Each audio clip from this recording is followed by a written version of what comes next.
শুভেচ্ছা সহ আমন্ত্রণ প্রত্যেককে এটিএন সংলাপে আপনাদের সাথে আছি আমি আমিনুল মজলিস।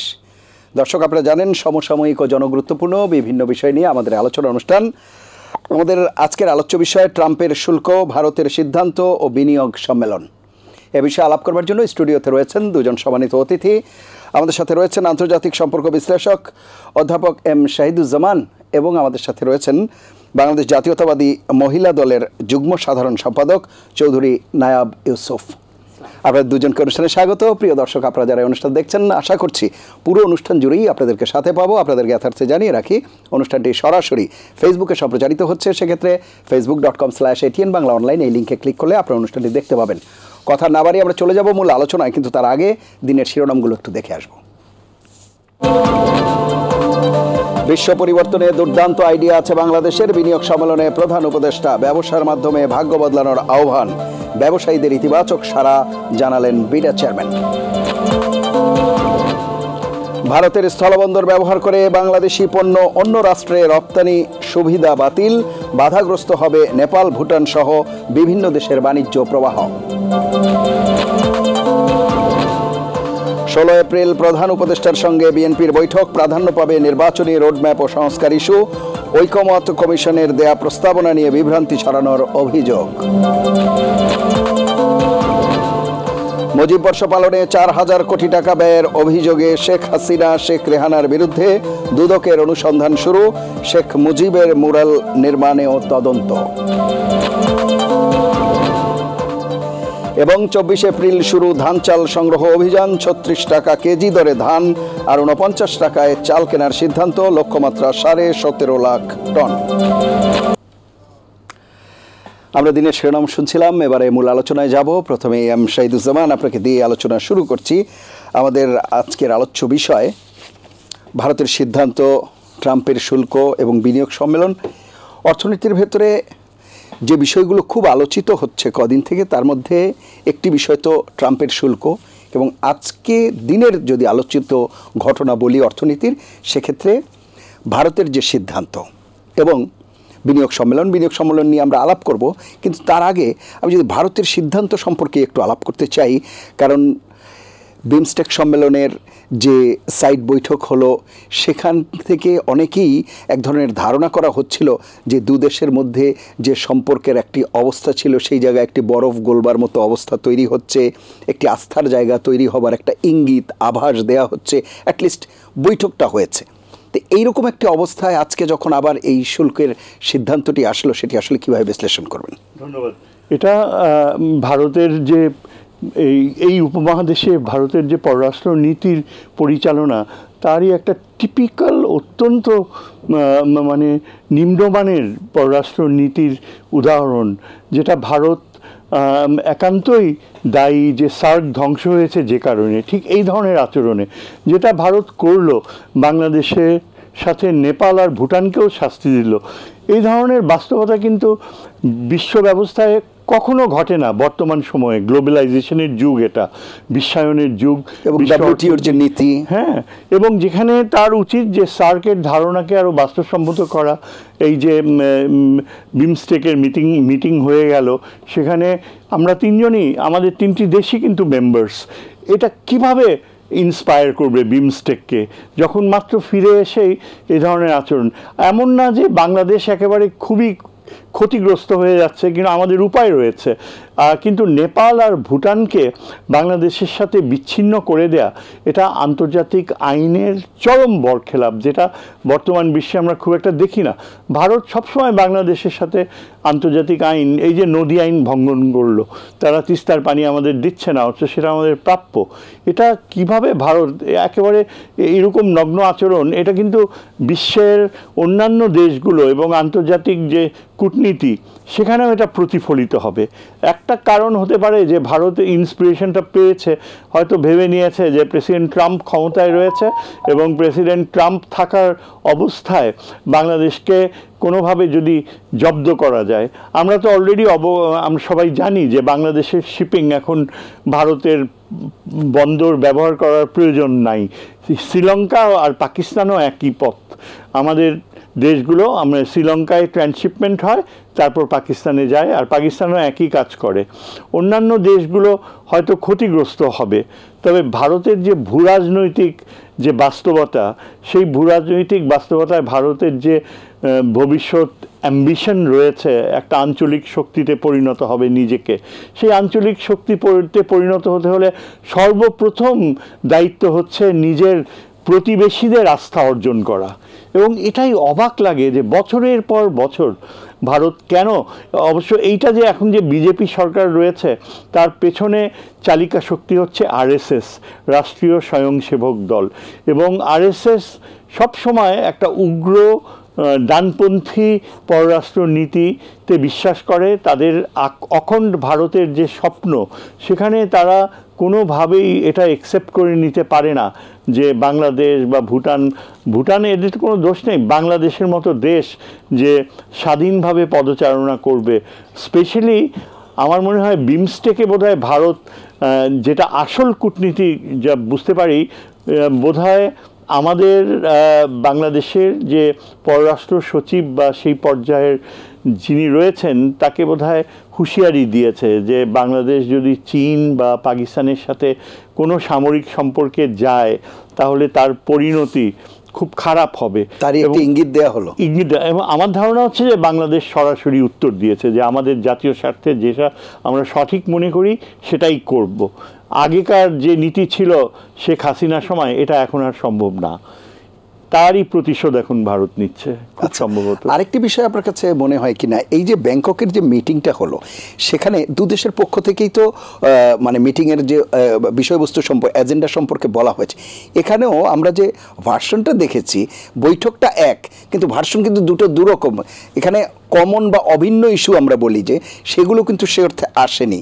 এই বিষয়টিকে কিভাবে দেখছেন? যে আমরা একদিকে বলছি, যেমন আমাদের পক্ষ থেকে যখন প্রধান উপদেষ্টার প্রেস সেক্রেটারি উনি যে এজেন্ডাগুলো দিয়েছেন, তার মধ্যে মোটা দাগে যদি আমি বলি 3টি এজেন্ডা, সেটি হচ্ছে যে পতিত স্বৈরাচার সরকারের প্রধানমন্ত্রী ছিলেন শেখ হাসিনা, তাকে ফিরিয়ে আনার ব্যাপার, উনি যাতে ওখানে কোনো বক্তব্য এমন যেতে না পারে যেটি প্রভোক করে বা যেটি উস্কানি দেয়, সেরকম একটি বিষয়। আর সীমান্তে হত্যার বিষয়টি এসেছে, এবং তিস্তা নদীর চুক্তির ব্যাপার, আর তিস্তা পানি, আর হলো আপনার গঙ্গার নবায়নের ব্যাপার, এগুলো। কিন্তু অন দ্য আদার হ্যান্ড তাদের পক্ষ থেকে যে বলা হচ্ছে যে এখানে সংখ্যালঘু নির্যাতনের ব্যাপারে তাদের উদ্বেগ, কিংবা একটা ইনক্লুসিভ রাজনীতি, মানে তাহলে অভিন্ন ইস্যুটা থাকলো কোথায়? এবং সীমান্তে বলা হচ্ছে অবৈধদের পরাপার, বিষয়টাকে কেমন হয়ে গেল তাহলে? এটাই মানে একটা আন্তর্জাতিক মিটিংগুলোতে তো আমরা দেখি একটা কমন কিছু ইস্যু থাকে, এখানে তো কমন কোনো ইস্যু হলো না, ছিল না, এবং হওয়ার মতো ছিল না। এবং দুই শীর্ষ নেতার যে দেখা হলো সেটাও খুব একটা কার্যকর হয়নি। এবং শেষের পয়েন্টটা কিন্তু খুব ইম্পর্টেন্ট বাংলাদেশের জন্য, যে আগামীতে গঙ্গা চুক্তি নবায়ন, তখন ভারতের অ্যাটিটিউড কী হবে। এর প্রেক্ষাপটে এটাই বলা যায় যে ভারত প্রথম থেকেই কিন্তু তার অ্যাটিটিউড অন্যরকম ছিল। যে বিষয়গুলো বাংলাদেশ উপস্থাপন করেছে সেগুলোর ব্যাপারে তাদের কোনো আগ্রহী ছিল না। এই যে বাংলাদেশের প্রধান উপদেষ্টার সাথে দেখাটা হলো, এর মূল ভারত দাবি করে, ভারতের বিশেষজ্ঞরা দাবি করে যে দেখাটা কখনো হতো না, হয়েছে একমাত্র মার্কিন যুক্তরাষ্ট্রের চাপে।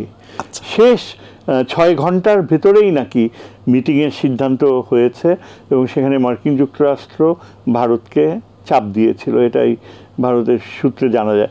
মার্কিন যুক্তরাষ্ট্রের উদ্দেশ্য ছিল যে কোনোভাবেই হোক একটা আমাদের বাংলাদেশের এই এখনকার শাসকদের সাথে ভারতের একটা মানে ওয়ার্কিং রিলেশনশিপ যাতে হয়, সেই পথে যাওয়া। কিন্তু আমরা যেটা দেখতে পাচ্ছি যে এই যে ফার্স্ট সিমটম যেটা দেখতে পাচ্ছি, তাতে মনে হয় যে আগামীতে এই সম্পর্ক আরও ডিটোরিয়েট করবে, আরও বেশি অবনতিশীল হবে।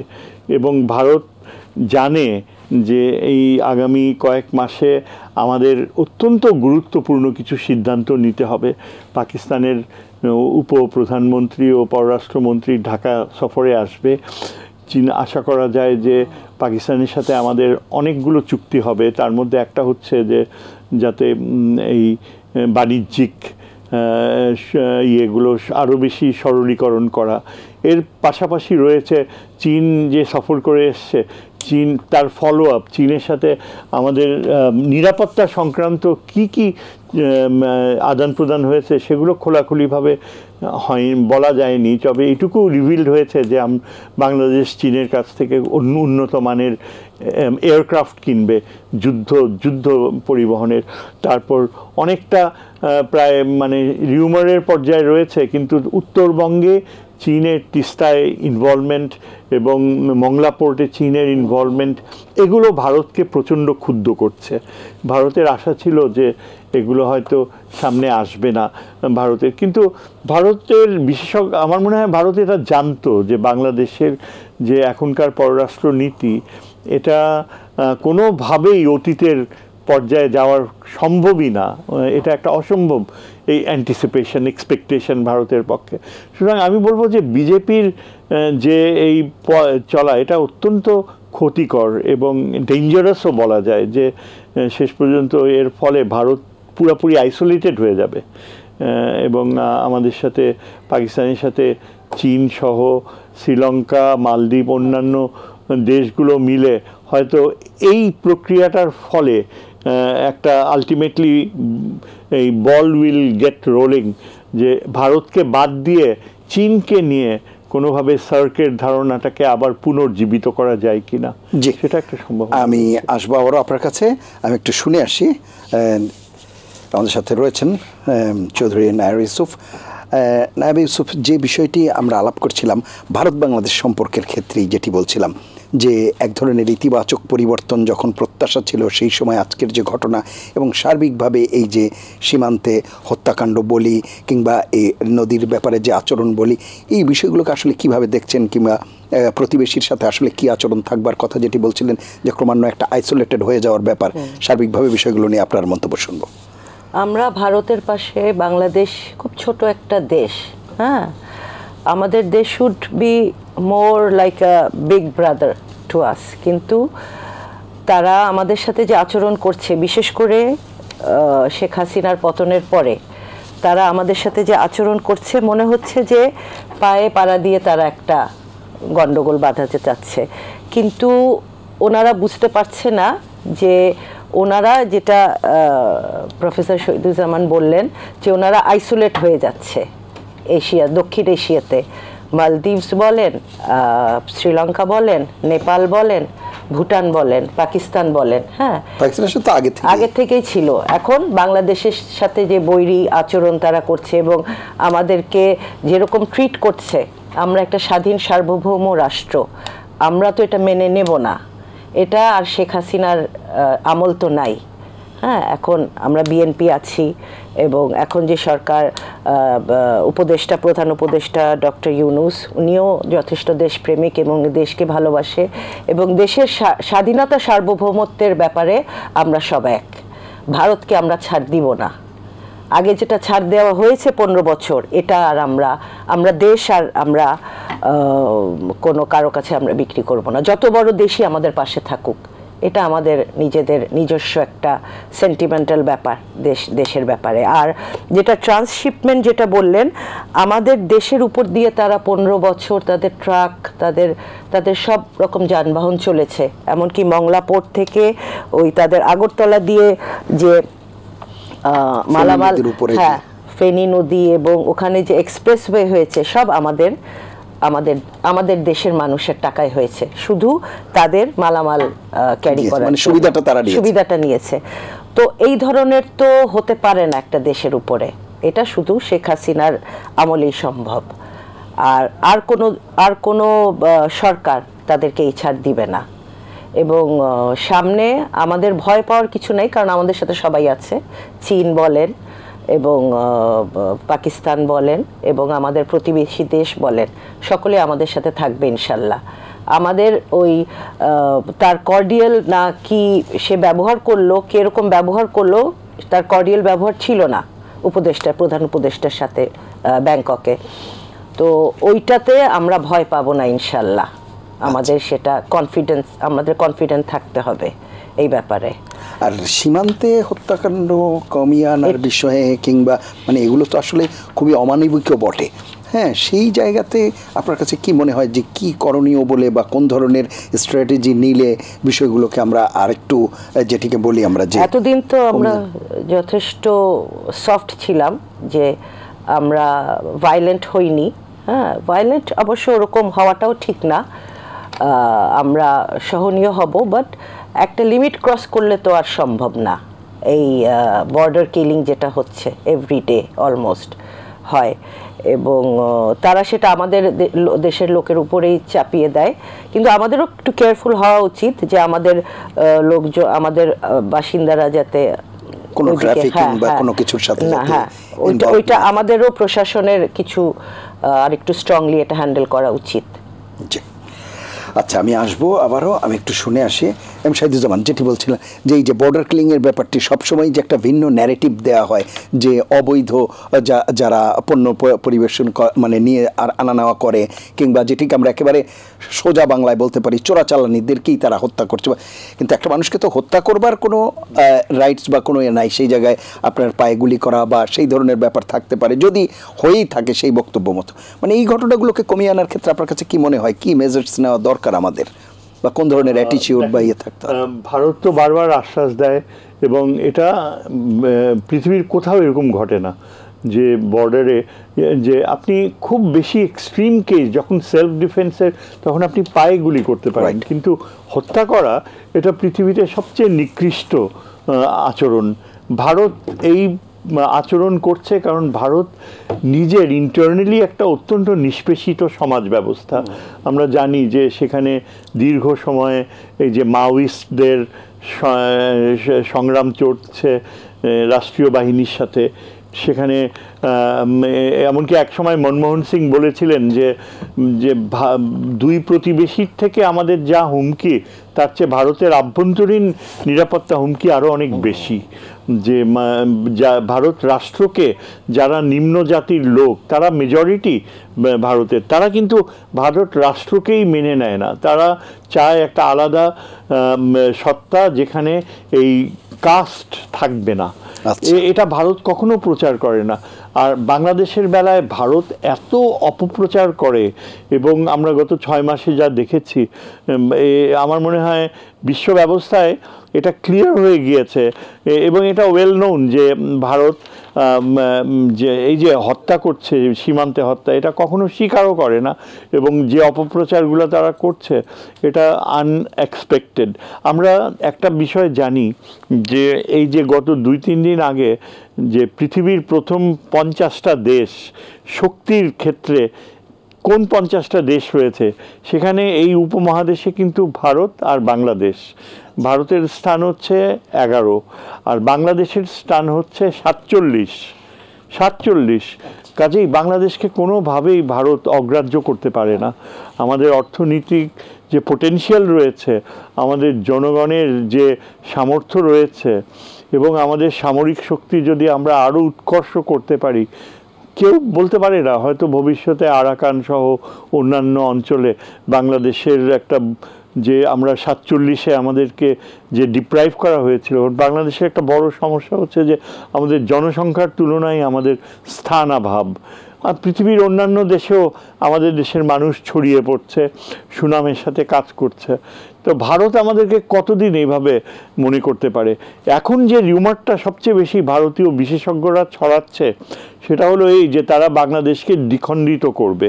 এমনকি যে কয়েকজন রিটায়ার্ড ভারতীয় জেনারেল তারা সরাসরি তারা এই ম্যাপে এঁকে বাংলাদেশের সীমান্ত উপরে আর নিচে অর্ধেকটা কেটে ফেলেছে এরকম দেখানো হয়। আমার মনে হয় এগুলো আমাদের লাইটলি নেওয়া উচিত না। বাংলাদেশের উচিত হবে যে 15-16 বছর যে আমরা হারিয়েছি আমাদের নিরাপত্তা শক্তিকে শক্তিশালী করার, সেটা মেকআপ করার জন্য আমি তো মনে করি, আমি অনেক আগেই বলেছি যে পাকিস্তানের সাথে আমাদের আণবিক অস্ত্রায়নের সম্পর্কে যাওয়া উচিত। এমন না যে কোনো যুদ্ধ হবে বা ওই রকমের কিছু হবে, তবে এটা কি কাজ করে, আমরা যদি তখন পাকিস্তানের এক রাষ্ট্র থাকতাম তাহলে পাকিস্তান নিশ্চয়ই আমাদেরকে আণবিক একটা দিত, নিরাপত্তা দিত। সেই প্রক্রিয়াটাই পাকিস্তান আমাদের উপর যে অন্যায় করেছে 71-এ, আমি তো মনে করি সেটা যদি পাকিস্তানকে মেকআপ করতে হয় তাহলে পাকিস্তানের জনগণ কিন্তু এটা সরাসরি বলে যে আমরা জীবন দিয়ে হলেও বাংলাদেশের স্বাধীনতা রক্ষা করব। এই কথাগুলো কিন্তু এখন তারা বলতে শুরু করছে। আমরা ওইসব আবেগপ্রবণ কথা শুনতে চাই না, তবে আমাদের অস্তিত্ব নিশ্চিত করতে হলে আমি মনে করি চীন আর পাকিস্তানের সহযোগিতা অনিবার্য। চীনকে আমাদের অবশ্যই আহ্বান করা উচিত ওই রংপুরে লালমনিরহাটে আমাদের বিমান বেস রয়েছে সেটা যত তাড়াতাড়ি সম্ভব ডেভেলপ করা। কেননা ভারত বারবার ওয়ার্নিং দিচ্ছে যে শিলিগুড়ি করিডোর যে 25 মাইল সেটাকে তাদের নিশ্চিতভাবে বৃদ্ধি করতে হবে। তারা একদম ট্রেনিং নিচ্ছে, ওদের আর্মি কিন্তু ট্রেনিং নিচ্ছে এবং ওইখানে অত্যন্ত উন্নত মানের ক্ষেপণাস্ত্র ও বিমান ঘাঁটি ওই হাসিমারা আর বাগডোগরা বেইসে। মানে আপনি চিকেন নেকের কথা বলছেন? চিকেন নেকের, হ্যাঁ, ওই জায়গাটা বড় করবার, ওই জায়গাটা বড় করার জন্য তারা বারবার বলছে যে আমাদের রংপুরের প্রায় 30 মাইল তাদের দখল করে নিতে হবে। তারা এটা সরাসরি এখন প্রচার করে। আপনি যদি তাদের সামরিক নেতৃত্বের আলোচনাগুলো দেখেন, এমনকি ভারতের রাষ্ট্রদূত কিন্তু প্রায় 2 সপ্তাহ আগে তাকে ডেকে নেওয়া হয়েছিল ভারতীয় সেনাবাহিনী প্রধানের সাথে আলোচনা করতে, ঠিক যেদিন আমাদের ইউনূস সাহেব চীন সফরে গিয়েছিল। এবং এটা স্পেকুলেট করা হয় যে ভারতের সেনাবাহিনী প্রধান তারা এই ধরনের চিন্তাভাবনা করছে এবং একটা অপারেশন শত্রুপক্ষ নাকি নাম দিয়ে 6 মাস জুড়ে তাদের সামরিক বাহিনী শিলিগুড়ি ক্যান্টনমেন্টে ট্রেনিং নিচ্ছে। কাজে এগুলো কিন্তু সুযোগ নেই, অশনি সংকেত। আচ্ছা, এবং আমরা এটা হালকাভাবে নিতে পারি না। এই জন্য আমি মনে করি যে আমাদের সাথে চীনের সাথে পাকিস্তানের সাথে অবশ্যই চীনকে আহ্বান করা উচিত যে এই লালমনিরহাটে তারা একটা সামরিক ঘাঁটি যদি করতে চায় অবশ্যই তাদেরকে আমাদের সমর্থন দেওয়া উচিত। এবং চীন যদি আমাদের পাশে থাকে তার অর্থনৈতিক সহযোগিতার মাত্রা অনেক বৃদ্ধি পাবে। আপনি দেখেন অনেকে বলে যে আমেরিকা নাকি ক্ষুব্ধ হবে, কিন্তু এই গত 50 বছরে চায়নার সাথে পাকিস্তানের যে নিরাপত্তা সহযোগিতা হয়েছে তাতে কি আমেরিকার সাথে পাকিস্তানের সম্পর্ক কমে গিয়েছে? যায়নি। এখনও আমেরিকার চোখে পাকিস্তান একটা অত্যন্ত গুরুত্বপূর্ণ অ্যালাই, মিত্র দেশ। একইভাবে আমাদেরকে মনে রাখতে হবে যে আমরা যত চীনের সাথে নৈকট্য করব ততই আমেরিকার কাছে, ভারতের কাছে আমরা তত বেশি গুরুত্ব পাবো। অসংখ্য ধন্যবাদ। আরেকটি বিষয় খুবই গুরুত্বপূর্ণ, যেটি আমাদের তৈরি পোশাক খাত রপ্তানির ক্ষেত্রে যেটি একেবারে মুখ্য ভূমিকা পালন করে, সেই জায়গায় একটি ধাক্কা বলা হচ্ছে যে ট্রাম্পের যে শুল্ক নীতি। কিন্তু আমার কাছে আমি আর কি বিষয়টিকে এইভাবে দেখতে চাই, আপনি একটু এর সাথে যুক্ত করবেন কিংবা যদি সংশোধন করবার সুযোগ থাকে কিনা। সেটি হচ্ছে বিশ্ব অর্থনীতি, আমরা যে মুক্তবাজার অর্থনীতির কথা বলি, এটি তো 80-র দশকে সেই মার্গারেট থ্যাচার কিংবা রোনাল্ড রেগানের সময় থেকেই, সোভিয়েত যখন ভাগ হয়ে গেল তারপর থেকে এই যে মুক্তবাজার অর্থনীতি বলে আমাদেরকে চাপিয়ে দেওয়া হলো, আদতে তো সেটি মুক্ত ছিলই না। আপনার কাছে কি মনে হয় যে ট্যারিফ ছিল, জিএসপি ছিল, নানা রকম শুল্ক ছিল, এই সব কিছু মিলিয়ে সেটি তো খুব একটা মুক্ত ছিলও না। সেই জায়গায় ট্রাম্পের এই যে ঘোষণা, সেটি কি খুব বড় ধরনের ধাক্কা বলে মনে করেন কিনা বাংলাদেশের জন্য? প্রফেসর এম শাহিদুজ্জামান, ট্রাম্পের যে ঘোষণা তৈরি পোশাক খাতের জন্য বিশেষ না, আমি মনে করি না যে এটা এমন কোনো বড় কিছু ধাক্কা। এই ব্যাপারে অলরেডি আমাদের কমার্স মিনিস্ট্রির বেশ কয়েকটি গুরুত্বপূর্ণ মিটিং হয়েছে। অলরেডি মার্কিন যুক্তরাষ্ট্রের কমার্স ডিপার্টমেন্টকে রিকোয়েস্ট করা হয়েছে যে আরও 3 মাস সময় দেয়া হোক, এবং সম্ভবত মার্কিন যুক্তরাষ্ট্র কমার্স ডিপার্টমেন্ট রাজি হবে। বাংলাদেশের রেকর্ড, বাণিজ্যের রেকর্ড মার্কিন যুক্তরাষ্ট্রের সাথে ভালো। সেখানে তারা যেসব দাবিগুলো করেছে এবং তাদের ব্যবসায়ীরা আমাদের এখান থেকে যে পণ্য পায় সেটার প্রচুর চাহিদা রয়েছে। একটা জিনিস ভুলে গেলে চলবে না যে আমেরিকান কনজিউমার তারও কিন্তু এই যে বাড়িয়েছে ট্যারিফটা, এটার এই টাকাটা কিন্তু যে বায়ার, যে কিনবে তাকে দিতে হবে। এবং বাংলাদেশ তো আর পাল্টা ব্যবস্থা নিতে পারে, পাল্টা মার্কেট খুঁজতে পারে। কাজে আলটিমেটলি প্রেসিডেন্ট ট্রাম্প তার জনপ্রিয়তা হারাবে। এবং এটা কিন্তু শুধু বাংলাদেশ কেন, আরও অন্যান্য দেশগুলোর বেলায় যে ট্যারিফ ইম্পোজ করেছে, আমেরিকাতে স্টক মার্কেটের ধস অনেকটা নিচে নেমে গিয়েছে এবং কংগ্রেস ট্রাম্পেরও কি আসলে কিছু করবার ছিল কিনা, কারণ দিন দিন তার দেশে যে বাণিজ্য ঘাটতি হচ্ছে যত পরিমাণে, প্লাস আপনার ইনফ্লেশন যে পরিমাণে তাদের, সেই সব জায়গাতে আপনার যদি তার দেশে আপনি বৈদেশিক ঋণ প্রায় জাতীয় আয়ের সমান হয়ে গেছে তাদের, সেই জায়গায় তো তার অর্থনীতিকে বাঁচাতে হলেও তো তার একটা স্ট্র্যাটেজি হয়তো নিতে হবে, সেই দৃষ্টিকোণ থেকেই নেওয়া হয়েছে। কারণ তাদের দেশে যদি আরও শিল্প কারখানা তৈরি করতে হয়, সেই ইন্সপায়ারেশনের জন্য তো তার দিক থেকে যদি আমরা চিন্তা করি, তাহলে তো সে সেই মেজার্স নিয়েছে। আমি ঠিক মানে এই ধারণার সাথে একমত না যে তাকে মেজার্স নিতে হবে। আমেরিকা কিন্তু পৃথিবীর অন্যান্য দেশের যে বাণিজ্যিক বাস্তবতা রয়েছে, ওয়ার্ল্ড ট্রেড অর্ডার, সেখানে আমেরিকা পুরা ডিকটেট করে। আচ্ছা, সমস্ত সুবিধাগুলো, আমরা যে নতুন বিশ্ব অর্থনীতি ব্যবস্থার কথা বলি, সেখানে কিন্তু মার্কিন যুক্তরাষ্ট্র কোনো পরিবর্তন আনতে দেয়নি আমাদের মতো দেশগুলোকে। আমাদের অর্থনৈতিক অবস্থা যেসব দেশগুলোর ভালো হয়েছে, যেমন মালয়েশিয়া, তারপর সাউথ কোরিয়া, থাইল্যান্ড, তাইওয়ান, এগুলো কিন্তু দীর্ঘ সময় আমেরিকার বাজার হিসাবে সার্ভ করতে হয়েছে এবং তারপরে আস্তে আস্তে তারা নিজের পায়ে দাঁড়িয়েছে।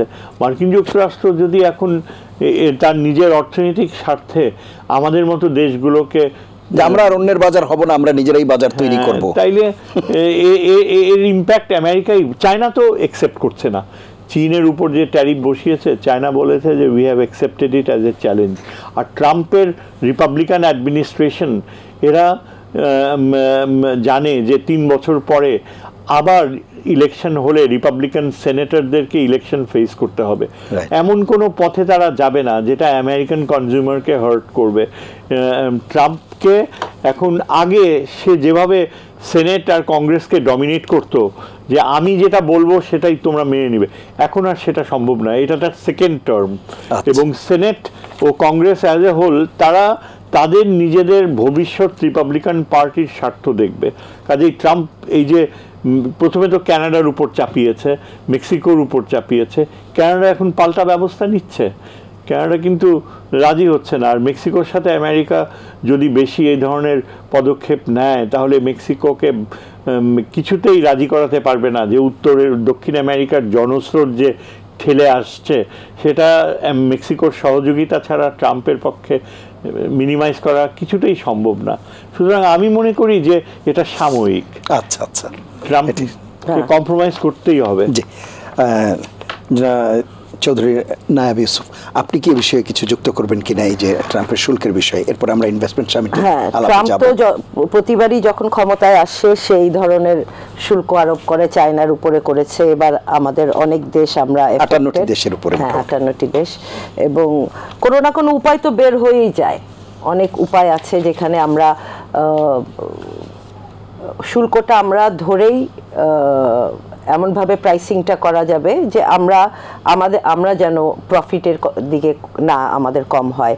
আবার যেমন র মেটেরিয়াল যদি এখানে ম্যানুফ্যাকচার করা হয়, কোনো না কোনো উপায় আছেই। হ্যাঁ, আবার এমনও হতে পারে যে আমরা মার্কেটটা ডাইভার্ট হয়ে গেল, আমেরিকাই তো তখন এফেক্টেড হবে। আর ওদের যে কনজিউমার, আমাদের দেশের থেকে যেসব গার্মেন্টস ওদের দেশে যায়, সেগুলো তো অত হাই এন্ড হয় না। হ্যাঁ, যারা লো ইনকাম তারাই কাস্টমার্স, কনজিউমার, তো তাদেরই তো বেশি টাকা দিয়ে কিনতে হবে। তখন এটা তো আলটিমেটলি ট্রাম্পের গভর্নমেন্টের উপরেই যাবে, তার পপুলারিটি তারাই হারাবে। এবং আমার মনে হয় কোনো না কোনো উপায় হয়ে যাবে। ট্রাম্প একটা বলে হুজুকে তো সে চলে, আবার সেটা ইয়ে করে ফেলে, বদলে ফেলে। আশা করি সেটা আমরা কোনোভাবে এফেক্টেড না হই, সেটি আমাদের প্রত্যাশা। জি, অসংখ্য ধন্যবাদ। এবারে যে বিষয়টি সেটি হচ্ছে আজকে বাংলাদেশে যে এই গত 2-3 দিনে ইনভেস্টমেন্ট সামিট যেটি হলো আর কি, বিনিয়োগ সম্মেলন, এই সামিটের ক্ষেত্রে দেখা গেছে এটি নিয়ে বেশ সাড়া আছে। এই বিষয়গুলো নিয়ে একটু আলাপ করবেন, যে বিনিয়োগের যে মন্দাভাব বা বিনিয়োগের যে ফরেন ডাইরেক্ট ইনভেস্টমেন্ট বলি আর দেশি বিনিয়োগ বলি, সেগুলোর ক্ষেত্রে কি একটা ইতিবাচক পরিবর্তন হবে কিনা এই ধরনের সামিটে, এটি একটি বিষয়। আরেকটি বিষয় যোগ করে রাখি, আমাদের ইসরায়েলের আগ্রাসন নিয়ে আমাদের এখানে যে আমরা জনগণ তারা যে প্রতিক্রিয়া দেখিয়েছে সেখানে দেখা গেছে কিছু অনাকাঙ্ক্ষিত ঘটনাও ঘটেছে। এবং আমি বলছি এ কারণে, যখন এই ঘটনাগুলি ঘটেছে তখন আবার এই সামিটটা চলছিল, মানে বিদেশি ইনভেস্টর যারা তারা আসছিল, মানে তাদের কাছে কি একটা রং মেসেজ যায় কিনা বা বিষয়গুলো সেটিও কি এই সামিটকে ইন্টারাপ্ট করে কিনা বা ইনভেস্টমেন্টকে ইন্টারাপ্ট করার সম্ভাবনা থাকে কিনা, আপনার কাছে কি মনে হয়? হ্যাঁ, আমাদের ইনভেস্টার্স সামিট যেটা হয়েছে খুবই প্রশংসনীয়, এবং এবার একটু ডিফারেন্ট ওয়েতে তারা করেছে। তারা সরজমিনে ইনভেস্টার্সদের নিয়ে গেছে, ফ্যাক্টরি ভিজিট এবং ইকোনমিক জোনগুলো ভিজিট করেছে। সুন্দর তাদের ইয়ে ছিল, ইনিশিয়েটিভটা ভালোই ছিল। কিন্তু তার মধ্যে এই যেটা হলো, এই ইসরায়েলি আগ্রাসনের বিরুদ্ধে যে প্রতিবাদের যে মিছিল, ওখানে কিছু মিসঅ্যাপ ওখানে। তো আমার কাছে মনে হয় যে এটা কোনো গোয়েন্দা এবং প্রশাসনিক ব্যর্থতা ছিল। তাদের তো এটা আগের থেকে বোঝা উচিত। তার মধ্যে এরকম একটা ইম্পর্টেন্ট সামিট হচ্ছে, এখানে আছে যারা ইনভেস্ট করবে আমাদের দেশে। এই অবস্থায় যদি তারা এই সিচুয়েশনটা দেখে যে মারামারি কাটাকাটি, KFC ভাঙচুর হয়েছে, বাটা ভাঙচুর হয়েছে, তো তারা তখন তো অটোমেটিক মানে ইয়ে হবে, মানে পিছিয়ে যাবে। আবার আরেকটাও আছে ইনভেস্টার্স সামিটে, যেটা তারা একটা স্টেবল গভর্নমেন্ট চায়, ইলেক্টেড গভর্নমেন্ট চায়। তারা একটা ইনভেস্ট করবে, তারা এখন দেখছে, তারাও সময় নিবে, বাট আলটিমেটলি একটা ইলেক্টেড গভর্নমেন্টের আন্ডারে ইনভেস্টমেন্ট, তারা 5 বছর তাদের ইনভেস্টমেন্ট অন্তপক্ষে সিকিউর থাকবে। হ্যাঁ, তারপরেরটা পরে। এখন একটা গভর্নমেন্ট আছে, তারা তো টেম্পোরারি ইন্টারিম গভর্নমেন্ট। তারপরে পরের গভর্নমেন্ট এসে যদি তাদের এই ইনভেস্টমেন্টে কোনো রদবদল করে, হ্যাঁ, তারা তো প্রফিট নিয়ে যাবে। এই ধরনের জিনিসগুলা বিবেচনা করতে হবে আমাদের, যে ওনারা যে ইনভেস্টমেন্ট করবে, সঠিক ইয়েটা আছে কিনা, এনভায়রনমেন্ট আছে কিনা, সেটা সঠিক এনভায়রনমেন্ট আছে কিনা। জি, professor M Shahiduzzaman, investment summit সম্পর্কে বলবেন। জি, আমার কাছে ইনভেস্টমেন্ট সামিটটা গুরুত্বপূর্ণ মনে হয় এই কারণে যে আমাদের এখনো দেশে ব্যাপক আনএমপ্লয়মেন্ট রয়েছে, এবং প্রত্যেক বছর বিশ্ববিদ্যালয়গুলো থেকে যে বিপুল সংখ্যক এডুকেটেড ইউথ বের হয়ে আসছে, তাদের কর্মসংস্থানের ব্যাপারে অনেক বাস্তবমুখী পদক্ষেপ নিতে হবে। কাজে এই সামিটটা ফলে যদি লেবার ইন্টেন্সিভ, মানে শ্রম ভিত্তিক শিল্পগুলো, কারখানাগুলো বেশি গড়ে ওঠে, আমরা আশা করছি যে হয়তো এই যে পদক্ষেপ, যে প্রস্তুতি এবং এই যে সামিটটা হয়েছে, এতখানি বাস্তবধর্মী সামিট বোধহয় অনেক বছর হয়নি। এর পেছনে একদম মানে বাস্তবধর্মী চিন্তাধারার কিছু প্রণেতা ছিল, যিনি ধরেন যে আমাদের ইনভেস্টমেন্ট বোর্ডের যে কন্ডাক্ট করেছে, আমার তো মনে হয় সে অত্যন্ত বাস্তবধর্মী ছিল, এবং তার এক্সপেকটেশনগুলো অনেকাংশেই কিন্তু কনস্ট্রাকটিভ, যে মানে অতি আশাব্যঞ্জক না, বাস্তবধর্মী। সুতরাং একটা যেটা নেগেটিভ ইয়ে ছিল, যে আমাদের এনশিওর করা উচিত ছিল দেশের ভিতরে যেন ওই অন্তত প্রথম দিনটা যেন শান্তিপূর্ণ থাকে, কিন্তু আনফর্চুনেটলি গাজা ইস্যু নিয়ে এমন কিছু এক্সেসেস হয়ে গিয়েছে, এটা আমি বুঝলাম না কেন আইন প্রয়োগকারী সংস্থাগুলো, ল এনফোর্সিং এজেন্সিদের কি তাহলে কি ঘাটতি ছিল আপনার কাছে? আমার তো মনে হয় অবশ্যই ঘাটতি ছিল। এইসব এরকম একটা দিন এত সেন্সিটিভ, অবশ্যই ল এনফোর্সমেন্ট আগে থেকে গোয়েন্দা বাহিনী রিড করা উচিত ছিল, এবং যেখানে এখন এই যে শাহবাগে তারা এত সুন্দর নিয়ন্ত্রণ করতে পেরেছে গত কয়েক মাসে, সেখানে অনেক অরাজকতা হচ্ছিল, কিন্তু এখন আর হয় না।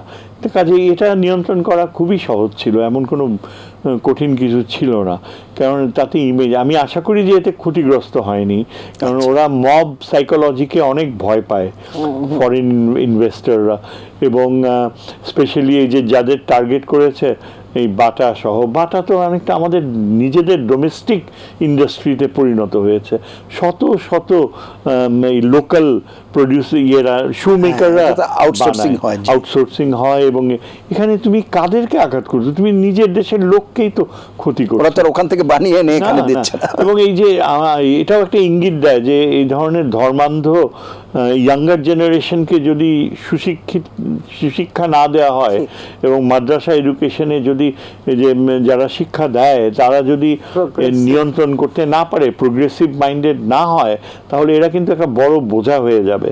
এদের শিক্ষার মাত্রা দুর্বল, এবং এখনই যদি এই ধরনের ভায়োলেন্সে লিপ্ত হয়, ভবিষ্যতে তারা তো মিলিটেন্সির দিকে চলে যাবে, এবং এটা ভারতকেও সুযোগ করে দিবে। ভারত এটাকে ব্যবহার করবে। আই এম শিওর যে তারা শত শত ছবি নিয়ে এগুলো আমেরিকায় পাঠিয়েছে ভারতীয় গোয়েন্দা বাহিনী, দেখাচ্ছে যে দেখো বাংলাদেশে কি হচ্ছে।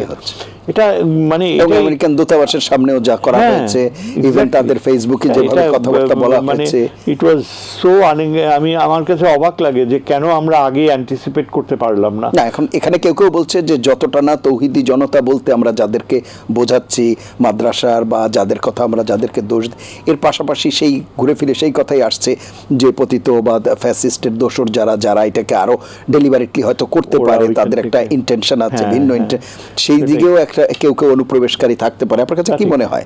তো সেটা তো অবশ্যই সম্ভব যে ফিফথ কলামিস্ট আমরা যারা বলি, এটা কলকাতায় তো আমি শুনি যে প্রচুর টাকার লেনদেন হয়, কলকাতা থেকে আপনার দায়িত্ব দিয়ে দেওয়া হয় এখানে যাতে অরাজকতা হয়।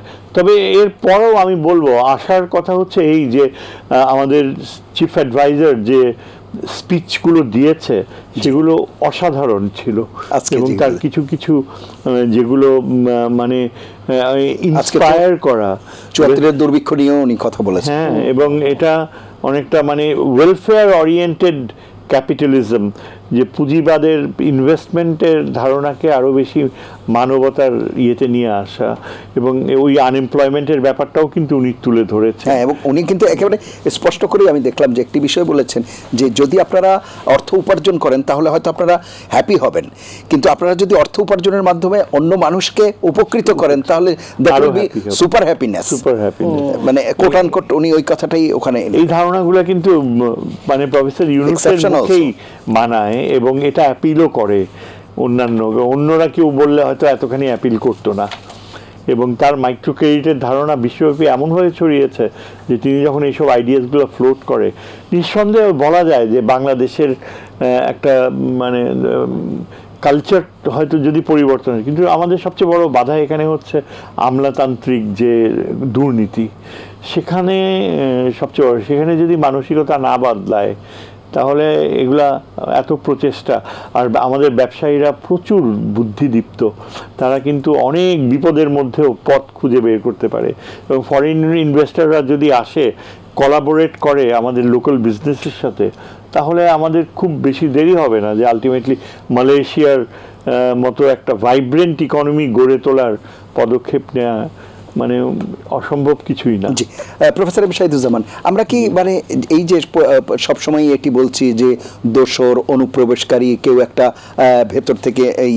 চেষ্টা করছে, টাকার ছড়াছড়ি হচ্ছে, এই কথাগুলো বলেই যাব, নাকি এর ব্যাপারে একটা প্রপার ইনিশিয়েটিভ নেওয়া বা মেজার্স নেওয়া যেগুলোতে স্ট্রিক্ট যে আর এগুলোর আদার না বাড়ে, এই বিষয়গুলোর জায়গায় আমরা কতটা যেতে পারছি? মানে এটা ট্যাক্টফুলি হ্যান্ডেল করতে পারছি কিনা? মানে টাকার ছড়াছড়ি মানে যে বাইরে থেকে টাকার ছড়াছড়ি, সেটি মানে আমাদের দেশের ভেতরেও যে অস্থিতিশীল পরিবেশ কেউ কেউ তৈরি করে দিচ্ছে, আমরা বলছি যে তাদেরকে সেটা কি করতে পারছি কিনা আমরা?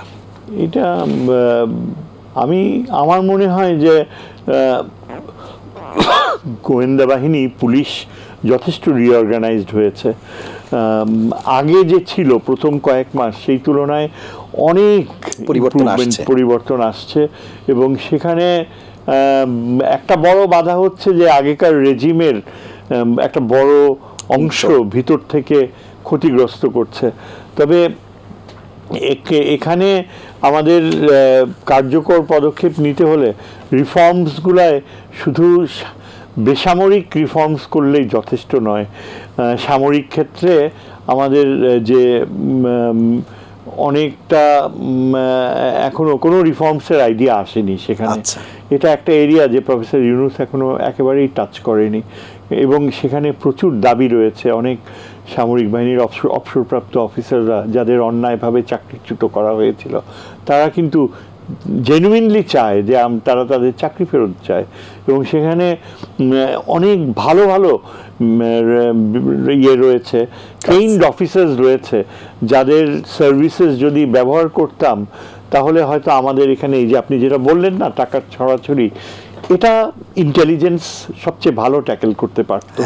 এবং আমাদেরকে এই জায়গাতেই দুর্বলতাটা লক্ষ্য করা যাচ্ছে সবচেয়ে বেশি, এই জায়গাতে দুর্বলতা। এবং এগুলা এখনো আমি জানি না কেন প্রফেসর ইউনূস এখানে একেবারেই উনি কিন্তু মানে ওই জায়গাটা উনি অ্যাভয়েড করে যাচ্ছে।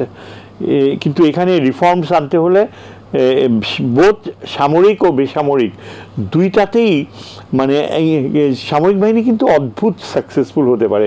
তারা যতটুকু পেনিট্রেট করছে, এই যে আপনি দেখেন তারা যেসব ধরছে, যাদেরকে ক্রিমিনালদেরকে ধরছে, এগুলো সাধারণত কিন্তু ধরা পড়তো না যদি সামরিক বাহিনীর মেধা না ব্যবহার করা হতো। এবং তারা আমাদেরকে নিশ্চিত করতে হবে যে তাদের মধ্যে যেন কোনো ফ্যাটিগ বা যে মানে ফ্যাটিগ নেমে না আসে, এবং তাদের সহযোগিতা ছাড়া আমার মনে হয় বেসামরিক শক্তি যে রয়েছে তাদের পক্ষে পেরে ওঠা খুব কঠিন হবে, সম্ভব না বা কঠিন হয়ে যাচ্ছে। জি, আমি আবার আসবার চেষ্টা করবো আপনার কাছে।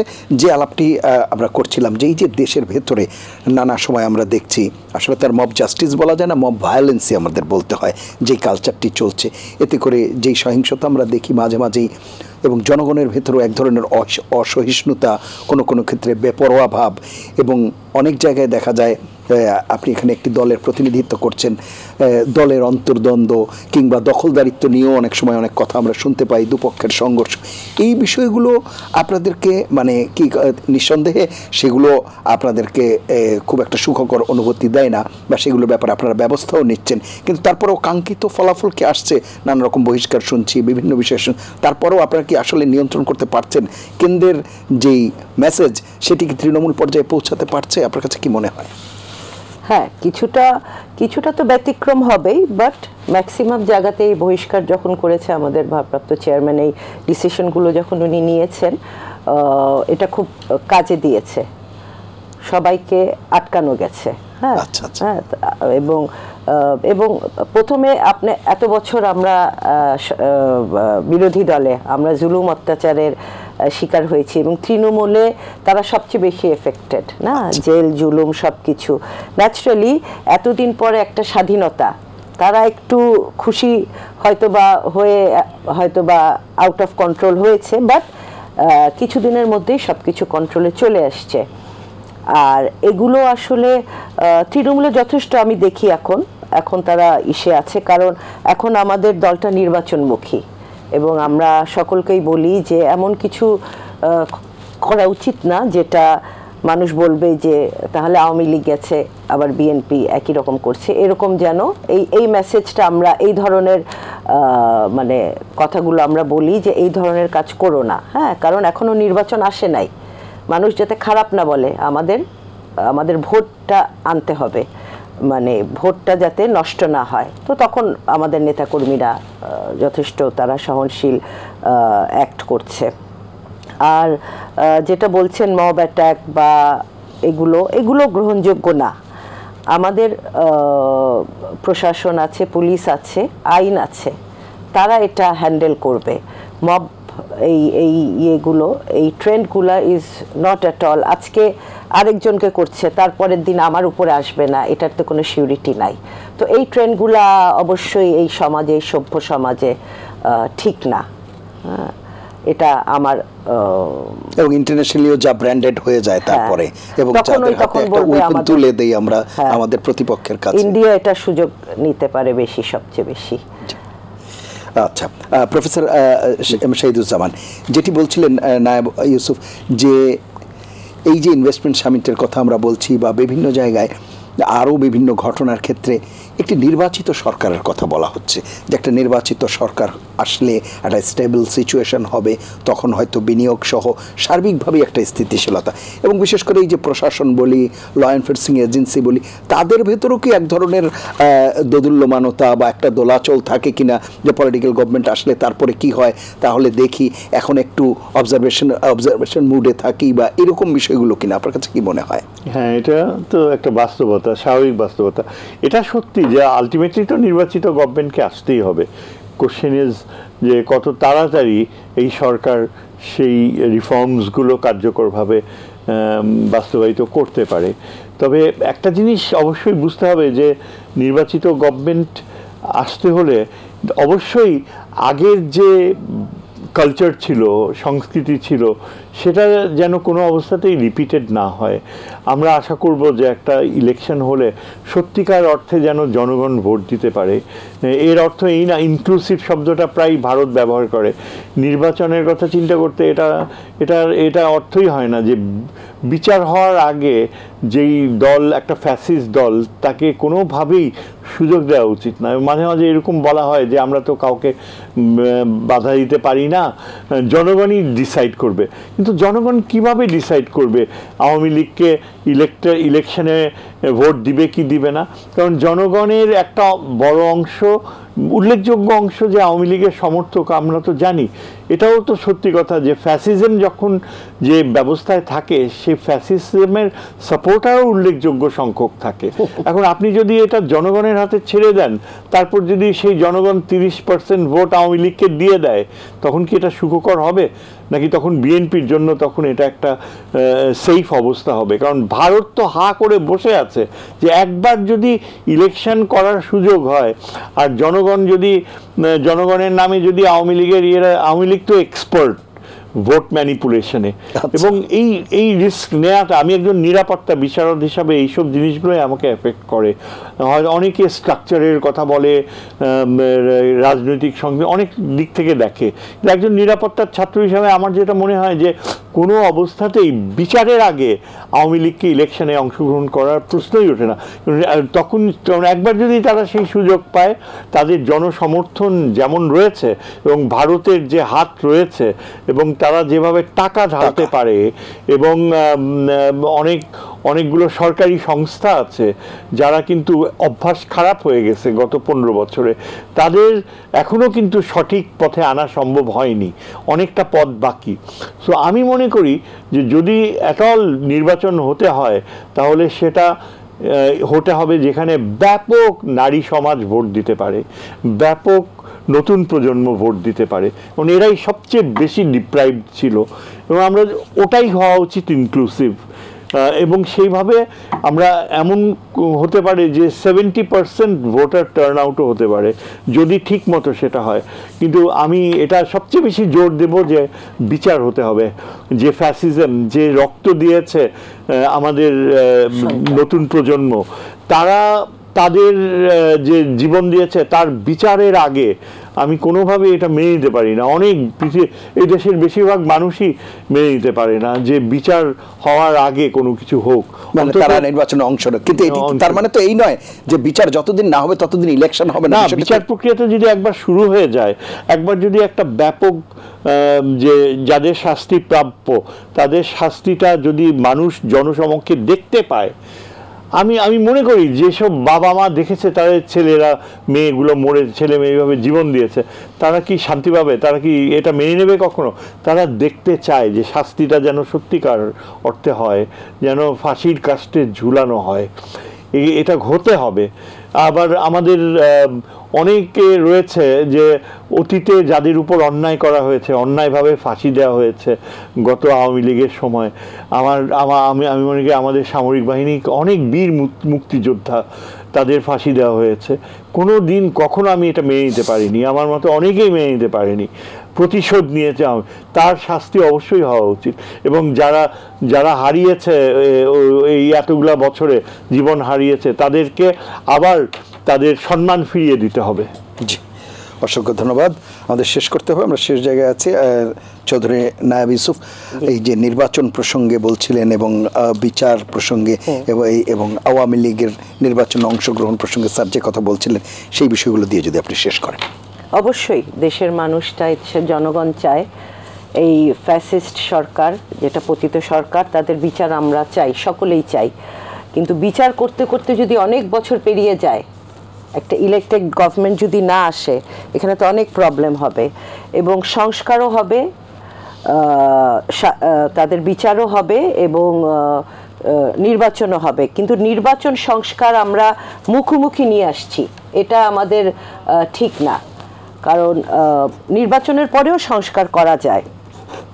তাই আমরা নির্বাচন চাওয়া, যদি মানে আমাদেরকে অনেক সময় বলা হয় যে বিএনপি খালি নির্বাচন করে, তড়িঘড়ি করছে। না না না, নির্বাচন চাওয়া যদি গণতন্ত্র বিরোধী হয়, না, নির্বাচন তো আপনারা গত 17 বছরও চেয়েছেন। হ্যাঁ, নির্বাচনই চেয়েছেন আপনারা, আপনাদের দাবি ছিল নির্বাচন। সুতরাং আসলে আজকে নতুন চাচ্ছেন, বিষয়টা এরকম নয়। তো সংস্কারও আমরা 31 দফা সংস্কার, আমার রাষ্ট্র কাঠামো সংস্কার এবং সেটা আওয়ামী লীগ যখন ক্ষমতায় ছিল তখনই আমরা দিয়েছি। তো সংস্কার আমাদের চেয়ে আর কেউ বেশি চায় না, কিন্তু শাস্তিও আমরা দেশের জনগণ চাই, আমরাও চাই শাস্তি ছাড়া। এবং এই নির্বাচনে আমার মনে হয় না চলবে, মানে সমান্তরালভাবেই এই নির্বাচনে আওয়ামী লীগ আসাটা আমি মনে করি না এটা ঠিক হবে।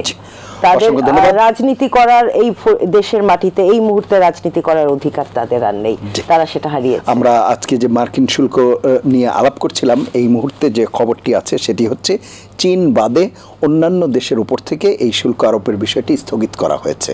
মার্কিন যুক্তরাষ্ট্র আমরা যখন কথা বলছি ঠিক এই মুহূর্তে তাদের সিদ্ধান্ত হচ্ছে চীন বাদে আর সব দেশের উপর থেকে আপাতত সেই সিদ্ধান্ত স্থগিত করছে। জি, তো ভালোই, এটা তো ভালো খবর। আমরা তো সেটাই বলছিলাম, এটা কিন্তু আমাদের জন্য ভালো যে চীনের অনেক ম্যানুফ্যাকচারিং ইউনিটস কিন্তু বাংলাদেশে তখন ট্রান্সফার হয়ে যায়। হ্যাঁ হ্যাঁ, অসংখ্য ধন্যবাদ আপনাদের দুজনকে অনুষ্ঠানে অংশ নেওয়ার জন্য। প্রিয় দর্শক, এই ছিল আজকের এটিএন সংলাপ। পরবর্তী অনুষ্ঠান দেখার আমন্ত্রণ জানিয়ে বিদায় নিচ্ছি। সবাই ভালো থাকবেন, সুস্থ থাকবেন, আশা করি এটিএন বাংলার সঙ্গেই থাকবেন। আল্লাহ হাফেজ।